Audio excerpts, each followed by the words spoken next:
Big breaking news చూస్తున్నారు. ఈశాన్య భారతాన్ని భారీ వర్షాలు పూర్తిగా అక్కడ అతలాకుతలం చేస్తున్నాయి. అస్సోంతో పాటు మిజోరాం, మణిపూర్, త్రిపుర, అరుణాచల్ ప్రదేశ్లలో కుండపోత వాన కురుస్తోంది. భారీ వర్షాలతో 4 రాష్ట్రాల్లో కొండ చర్యలు విరిగిపడుతున్నాయి. వరదల్లో చిక్కుకొని 19 మంది మృత్యువాత పడ్డారు. పలు ప్రాంతాల్లో ఇళ్లు ఆ వరదల ధాటికి కొట్టుకుపోయాయి. దీంతో ఈశాన్య రాష్ట్రాల్లో మొత్తం సుమారు 12,000 మంది ప్రజలు నిరాశ్రయులయ్యారు. అరుణాచల్ ప్రదేశ్ పై తీవ్రమైన ప్రభావం చూపిస్తున్నాయి ఈ వరదలు. పలుచోట్ల ముంపు ప్రాంత ప్రజలను సురక్షిత ప్రాంతాలకు తరలిస్తున్నారు అక్కడి అధికారులు. అసోంకు రెడ్ అలర్ట్ జారీ చేసింది భారత వాతావరణ శాఖ. కేవలం అసోంకే కాదు, అరుణాచల్ ప్రదేశ్, అసోం, మణిపూర్, మిజోరాం, నాగాలాండ్, త్రిపుర ఈ రాష్ట్రాలకు సంబంధించి ప్రస్తుతం రెడ్ అలర్ట్ జారీ చేసింది భారత వాతావరణ శాఖ. అంటే అర్థం చేసుకోవచ్చు, ఈ నేపథ్యంలో భారీ వర్షాలకి అక్కడ ఎటువంటి పరిస్థితులు ఉన్నాయో మీరు చూడొచ్చు. కొద్ది గంటలుగా, ఎందుకంటే అక్కడ దాదాపుగా గంటకు 70 నుంచి 80 కిలోమీటర్ల వేగంతో గాలులు అదిగో మీరు చూడొచ్చు. రోడ్లు నదులని తలపిస్తున్నాయి. ఇటు జనవాసాల మధ్య ఆ వరద ప్రవాహం మీరు చూడొచ్చు. ఏకంగా కరెంటు పోల్కి సంబంధించి మీరు చూస్తే ఒక వ్యక్తి రోడ్డు దాటే ప్రయత్నం చేస్తున్నాడు. రోడ్ల మీదే వరద ప్రవాహాన్ని చూడొచ్చు మీరు. ఎటువంటి స్థాయిలో ఎంత మేరకు అక్కడ వర్షపాతం నమోదైందో కళ్ళతో చూస్తేనే అర్థమవుతోంది. కొన్ని వందలాది మంది ప్రజల్ని అక్కడ సురక్షిత ప్రాంతాలకు తరలిస్తున్నారు. భారీ వర్షాలు ఈశాన్య రాష్ట్రాలని పట్టి కుదిపేస్తున్నాయి. రిమెంబర్, తెలుగు రాష్ట్రాలకి కొద్ది రోజుల క్రితం ఈ ప్రమాదం తప్పిందనే చెప్పుకోవాలి. ఎందుకంటే ఇటు తీవ్ర అల్పపీడనం కాస్త వాయుగుండంగా మారింది. వాయుగుండంగా మారి ఉత్తర ఈశాన్య దిశగా కదులుతూ ఈశాన్య రాష్ట్రాల వైపు వెళ్ళిపోయింది. ఒకవేళ ఇదే కనుక ఆ వాయుగుండం కనుక మన వైపు వచ్చి ఉంటే, అంటే ఇటు ఆంధ్రప్రదేశ్ కావచ్చు లేకపోతే తెలంగాణకు సంబంధించి బహుశా వాయువ్య దిశగా వచ్చి ఉంటే కనుక మన మీద తీవ్రమైన ప్రభావాన్ని చూపించేది. మీరు చూడొచ్చు, ఇళ్లలోకి వరద నీరు చేరుకున్న తర్వాత అక్కడ పరిస్థితి ఏ స్థాయిలో ఉందో మీరు చూడొచ్చు. ఇళ్లలోకి వరద నీరు చేరుకోవడంతో ఎక్కడి సామాన్లను అక్కడ వదిలేసి కట్టుబట్టలతో ఊళ్లను విడిచి వెళ్ళిపోయారు. ఆ ఈశాన్య రాష్ట్రాలను ఇంకా వర్షాలు వెంటాడుతున్నాయి. అప్డేట్స్ తెలుసుకునే ప్రయత్నం చేద్దాం. మా ప్రతినిధి రామ్దాస్ అప్డేట్స్ అందించేందుకు సిద్ధంగా ఉన్నారు. రామ్దాస్, ప్రస్తుతం ఈశాన్య రాష్ట్రాల్లో ఎటువంటి పరిస్థితులు ఉన్నాయి? అంటే ఇప్పుడు ఈశాన్య అలాగే దక్షిణాది రాష్ట్రాలకు కూడా భారీ వర్షాలు కురుస్తున్న పరిస్థితి కనబడుతుంది. దాదాపు 28 మంది మృతి చెందినట్టుగా ప్రస్తుతం మనకు అందుతున్నటువంటి సమాచారం. నైరుతి ఋతుపవనాల ప్రభావంతో అయితే దేశవ్యాప్తంగా విస్తారంగా వర్షాలు కురుస్తున్న పరిస్థితి కనబడుతోంది. ఇటు ఈశాన్య అలాగే ఇటు దక్షిణాది రాష్ట్రాల్లో ఈ ఋతుపవనాల ఎఫెక్ట్ అయితే భారీ వర్షాలు బీభత్సం సృష్టిస్తున్నాయని చెప్పొచ్చు. ముఖ్యంగా ఈశాన్య రాష్ట్రాల అస్సోం కావచ్చు, ఈ మేఘాలయ, అలాగే త్రిపుర, మిజోరాం, నాగాలాండ్ లో అయితే భారీ వర్షాలతో ఒకసారిగా ఆ కొండ చర్యలు కూడా విరిగిపడి దాదాపు 10 మంది చనిపోయినట్టుగా తెలుస్తోంది. మరోవైపు ఇటు దక్షిణాది రాష్ట్రాలని కర్ణాటక, తమిళనాడు, మన ఏపీ, తెలంగాణలో కూడా భారీ వర్షాలతో అతలాకుతలమవుతున్న పరిస్థితి కనబడుతోంది. ఇక ఈ సౌత్ స్టేట్స్ లో కూడా దాదాపు 8 మంది చనిపోయారు రకరకాల కారణాల వల్ల. సో ఈ రకంగా ప్రస్తుతానికి ఈశాన్య రాష్ట్రాల్లో వర్షాల కారణంగా సంభవించిన విపత్తుల్లో మృతుల సంఖ్య అయితే 10కి చేరుకుంది. గడిచిన 24 గంటల్లో అయితే గౌహటి అలాగే దాని చుట్టుపక్కల ప్రాంతాల్లో అయితే ఆ కొండ చర్యలు విరిగిపడి దాదాపు 5 మృతి చెందినట్టుగా చెప్తున్నారు. మరోవైపు అటు మేఘాలయలో 2, మిజోరాం, నాగాలాండ్లో, త్రిపురలో ఒక్కొక్కరు చొప్పున ఈ కొండ చర్యలు విరిగిపడడం, వరద నీటిలో మునిగిపోయి 5 చనిపోయినట్టుగా చెప్తున్నారు. అలాగే అస్సాంలోని గౌహటిలో కూడా కొండ చర్యలు విరిగిపడి 3 మృతి చెందినట్టుగా తెలుస్తోంది. సో అంటే శనివారం రోజు, అంటే ఇవాళ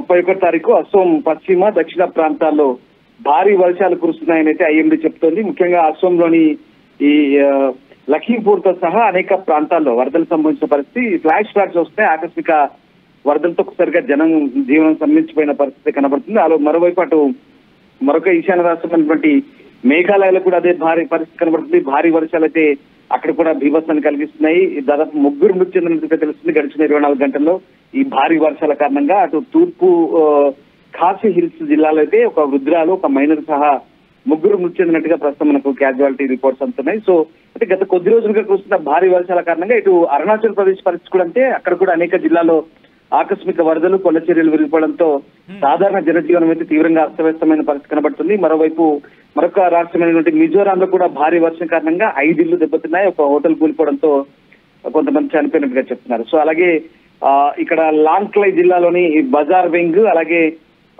చాన్బేరి ఈ ప్రాంతాల సరిహద్దు ప్రాంతంలో కొండ చర్యలు విరిగిపడి ఇల్లు, హోటల్ కూడా ధ్వంసమైంది. హోటల్ లో బస్ చేసినటువంటి మియాన్మార్ చెందిన అనేక మంది శిథిలాల కింద చిక్కున్నట్లయితే అధికారులు చెప్తున్నారు. సో ఇది ఈ ఈశాన్య రాష్ట్రాల పరిస్థితి. మన సౌత్ కోస్ట్ కనుక కేరళలో ఇప్పటికే వర్షాలకు 7 చనిపోయి 3 గల్లంతైనట్టుగా చెప్తున్నారు. నైరుతి ఋతుపవనాలతో కురిసిన భారీ వర్షాలకు 7 అయితే మృతి చెందారు, మరొక 3 గల్లంతయ్యారు. సో భారీగా ఆస్తి నష్టం జరిగింది. మరొక 2 రోజుల పాటు భారీ వర్షాలు ఉన్న నేపథ్యంలో అప్రమత్తంగా ఉండాలని ఐఎండీ సూచిస్తోంది. తిరువనంతపురం జిల్లాలో అయితే 2 ఫిషింగ్ బోట్లలో సముద్రంలోకి వెళ్ళిన 9 మంది మత్స్యకారులు గల్లంతైనట్టుగా తెలుస్తుంది. వారిని వెతికేందుకైతే ప్రస్తుతం ప్రయత్నాలు సాగుతున్నాయి. మరోవైపు ఇటు కర్ణాటకలో కూడా భారీ వర్షాలు అతలాకుతలం చేసిన పరిస్థితి.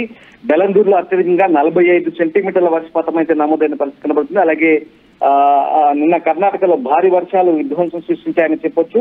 అలాగే ఇవాళ తీర ప్రాంత కర్ణాటకలో దక్షిణ కన్నడ జిల్లాలో కూడా కొంత వర్షాల తీవ్రత తగ్గినప్పటికీ దీని ప్రభావం అయితే ఎక్కువగానే ఉంది. సో ఈ రకంగా ప్రధానంగా ఇది దక్షిణ అలాగే ఈశాన్య రాష్ట్రాల్లో అయితే వాన దంచి కొడుతుంది. ఇందాక చెప్పినట్టుగా అరుణాచల్, సిక్కిం, నాగాలాండ్, త్రిపుర, బెంగాల్తో సహా కొన్ని ప్రాంతాల్లో వాన దంచి కొడుతున్న పరిస్థితి కనబడుతుంది. ఇక ముఖ్యంగా ఈశాన్య రాష్ట్రాల్లో అయితే 20 సెంటీమీటర్ల కంటే ఎక్కువ వర్షపాతం నమోదైనట్టుగా ఐఎండీ చెప్తుంది. చాలా ప్రాంతాలకు రెడ్ అలర్ట్, ఆరెంజ్ అలర్ట్ జారీ చేశారు. ముఖ్యంగా ఇదంటే హిల్ ప్రాంతాలు, పర్వత ప్రాంతాలు కావడంతో ఏమైతుందంటే ఎగువ నుంచి వర్షపు నీరు దిగువకు ప్రవహిస్తుంది. సో ఆ టైంలో ఏమైతుందంటే ఈ లోతట్టు ప్రాంతాల్లో ఇళ్లన్నీ నీట మునుగుతున్నాయి.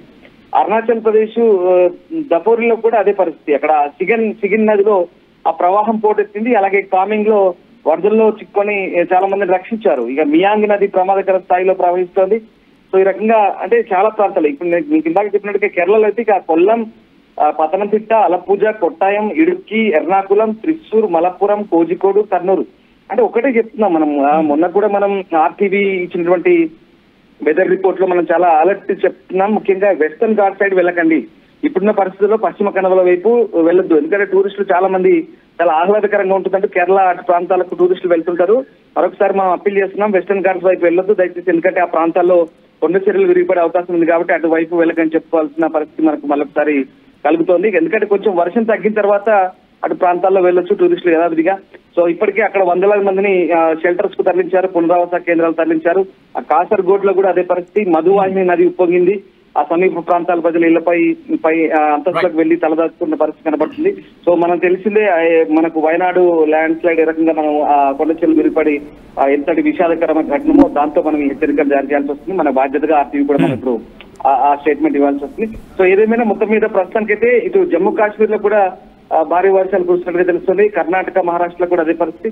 సో ఓవరాల్ గా ఇటు నార్త్ ఈస్ట్ అలాగే దక్షిణ ఈ 2 రాష్ట్రాల్లో కూడా వర్షం పరిస్థితి కనబడుతుంది. అంటే ఇక్కడ అల్పపీడనం తోడు ఈశాన్య రాష్ట్రాల్లో భారీ వర్షం. ఒక్కసారి మీరు లైన్ లో ప్రయత్నించండి. ఇదే అంశానికి సంబంధించి అరుణాచల్ ప్రదేశ్ ముఖ్యమంత్రి పేమా ఖండూ కూడా రియాక్ట్ అయ్యారు. ఒక్కసారి ఆయన ఏమంటున్నారో చూద్దాం.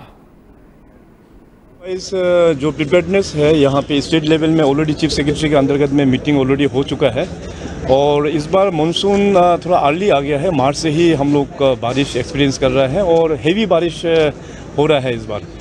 तो अभी नेचुरल कैलामिटीज़ है. अभी जो कल सेपा बाना रोड में जो इंसिडेंट हुआ काफ़ी दुख लगा. आज सवेरे हमको पता चला है. तो सरकार की ओर से एस ग्रेशिया ऑलरेडी हम लोग ने अनाउंस कर चुका है और आने वाला दिनों में भी जैसे मैं हमेशा रिक्वेस्ट करता हूं कि जो वनरेबल एरियाज़ है जहां से जिला प्रशासन के माध्यम से जो उसको वेकेट करने के लिए जो चेतावनी मिलता है, वार्निंग मिलता है, तो उसको हम लोगों को फॉलो करना चाहिए. क्योंकि हमारा अरुणाचल प्रदेश तो पूरा पहाड़ी इलाका है. रेनफॉल ज़्यादा हो जाने से या कहीं क्लाउड ब्रास्ट हो जाने से तो फिर काफ़ी मेजर डिस्ट्रक्शंस होता है. तो हम लोगों को थोड़ा सा अभी प्रिवेंशन लेना बहुत ही రైట్. అది అరుణాచల్ ప్రదేశ్ ముఖ్యమంత్రి పేమా ఖండూ చెబుతోంది. ఈసారి మాన్సూన్ కాస్త ఎర్లీగానే వచ్చింది. దాంతోపాటు ఇప్పుడు జరుగుతున్న పరిణామాల నేపథ్యంలో ఆయా మరి ముఖ్యంగా లోతట్టు ప్రాంతాలు కావచ్చు లేకపోతే వరద ప్రభావిత ప్రాంతాలు ఏవైతే ఉంటాయో అక్కడ ప్రజలని ముందే హెచ్చరించడం జరుగుతోంది. హెచ్చరికల నేపథ్యంలో ప్రజలు కూడా అలర్ట్ అయ్యి వెంటనే అక్కడి నుంచి ఖాళీ చేస్తే కనుక తమను తాము కాపాడుకున్న వాళ్ళు అవుతారు. అట్ ద సేమ్ టైం ఇటు ప్రభుత్వానికి కూడా మరింత సహాయకారిగా మారుతుందంటూ కూడా అరుణాచల్ ప్రదేశ్ ముఖ్యమంత్రి పేమా ఖండూ చెప్పుకొచ్చారు. ఈ నేపథ్యంలో వరద విలయం మాత్రం సృష్టిస్తోంది ఈశాన్య రాష్ట్రాలకు సంబంధించి. ఇప్పుడు ఆ వాయుగుండం కాస్త అల్పపీడనంగా మారింది.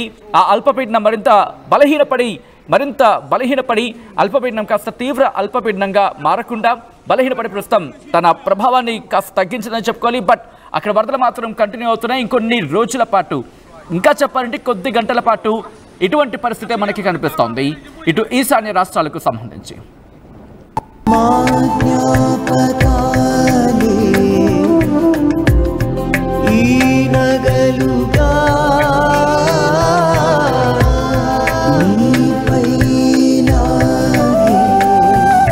అమ్మాయి గౌరవాన్ని అమ్మలా కాపాడుతుంది గోకులం సిగ్నేచర్ జ్యువెల్స్.